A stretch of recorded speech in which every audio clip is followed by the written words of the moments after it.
Chapter 35. There is plowing in Indocheni, and indeed on all the farms around it. But the plowing goes slowly because the young demonstrator, and behind him the chief, tell the men they must no longer go up and down. They throw up walls of earth and plow round the hills so that the fields look no longer as they used to look in the old days of plowing. Women and boys collect the dung, but it looks so little on the land that the chief has ordered a kraal to be built, where the cattle can stay and the dung be easily collected, but that is a hard thing, because there will be nothing to eat in the kraal. The young demonstrator shakes his head over the dung, but next year he says it will be better. The wattle seed is boiled, and no one has heard of such a thing before in this valley, but those that have worked for the white farmers say it is right, and so they boil it. For this seed, 1 or 2 desolate places have been chosen, but the young demonstrator shakes his head over them. There is so little food in the soil. And the demonstrator has told the people they could throw away the maize they have kept for planting, because it is inferior, and he has better seed from you, Jarvis. But they do not throw it away. They keep it for eating. But all this was not done by magic. There have been meetings, and much silence, and much sullenness. It was only the fear of the chief that made anything come out of these meetings. No one was more dissatisfied than those who had to give up their fields. Kulusi's brother was silent for days because the dam was to eat up his land, and he was dissatisfied with the poor piece of land they gave him. Indeed, the Umfundis had to persuade him, and it was hard to refuse the Umfundis, because it was through him that had come the milk that had saved his brother's child. The chief had hinted that there were still harder things he would ask, and indeed the young demonstrator was dissatisfied that they had not been asked at once. But it would be hard to get these people to agree to everything at once. Even this year he hoped, said the young demonstrator, that the people would see something with their eyes, though he shook his head sadly over the poverty-stricken soil. There was talk about the government, that it would give a bowl to the chief, and the young demonstrator explained to Kamalo that they would get rid of the cows that gave the smallest yield, but he did not talk thus in the meeting, for that was one of the hard things for a people who counted their wealth in cattle, even these miserable cattle. But the greatest wonder of all is the great machine that was fighting in the war, they said, and pushes the earth of Kulusi's brother's land over to the line of the Styx, and leaves it there, growing ever higher and higher. And even Kulusi's brother, watching it sullenly, breaks out into unwilling laughter, but remembers again, and is sullen. But there is some satisfaction for him, for next year, when the dam is full, Zuma and his brother must both give up their land that lies below the dam, for white man's grass is to be planted there, to be watered from the dam, to be cut and thrown into the kraal where the cattle will be kept. And both Zuma and his brother laughed at him because he was sullen about the dam, so in some measure he is satisfied. Indeed, there is something new in this valley, some spirit and some life, and much to talk about in the huts. Although nothing has come yet, something is here already. There was another Napoleon, said Kamalo, who was also a man who did many things. So many things did he do that many books were written about him. The young demonstrator laughed, but he cast his eyes on the ground and rubbed his one boot against the other. You can be proud, said Kamalo, for there is a new life in this valley. I have been here for many years, but I have never seen plowing with such spirit. There is a new thing happening here, he said. It is not only these rains, though they too refresh the spirit. There is hope here, such as I have never seen before. You must not expect too much, said the young man anxiously.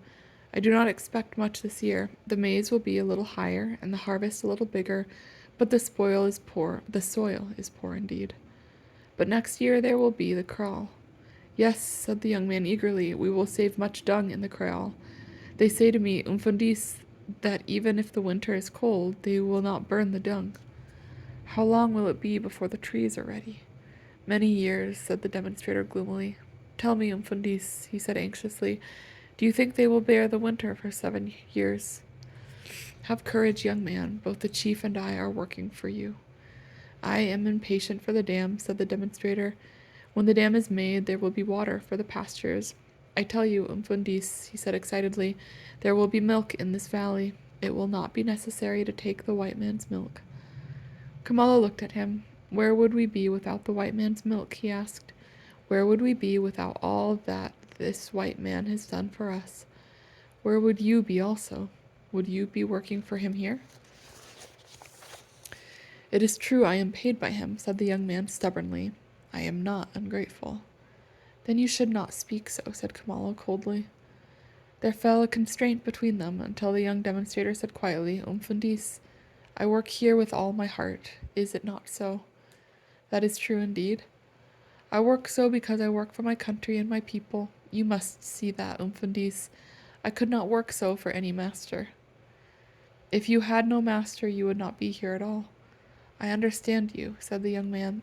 This man is a good man, and I respect him, but it is not the way it should be done. That is all. And what way should it be done? Not this way, said the young man doggedly.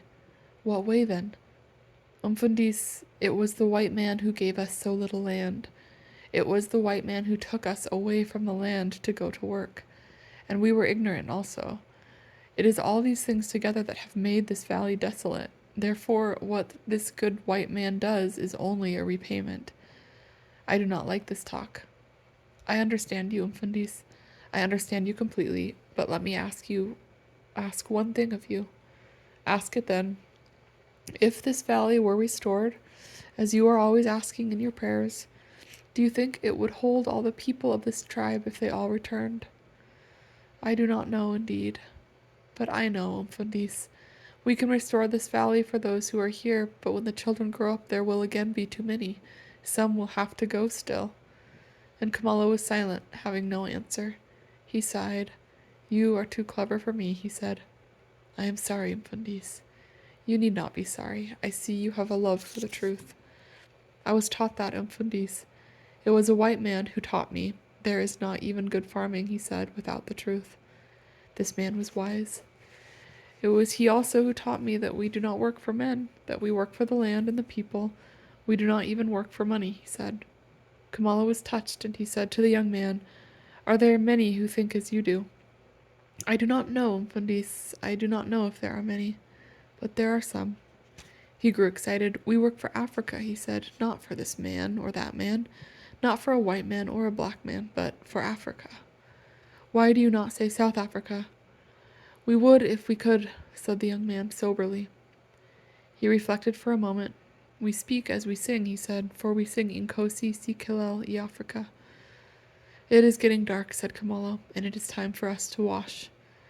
You must not misunderstand me, Umfundis, said the young man earnestly. I am not a man for politics.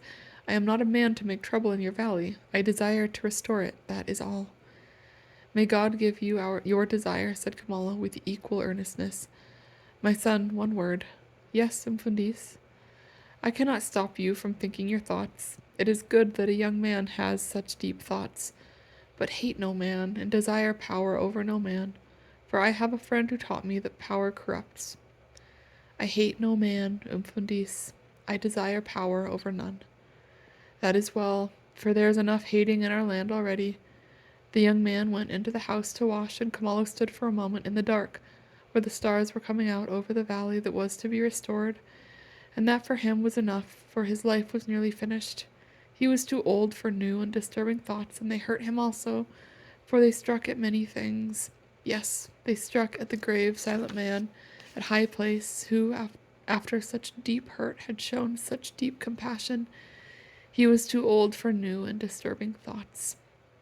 A white man's dog, that is what they called him and his kind. Well, that was the way his life had been lived.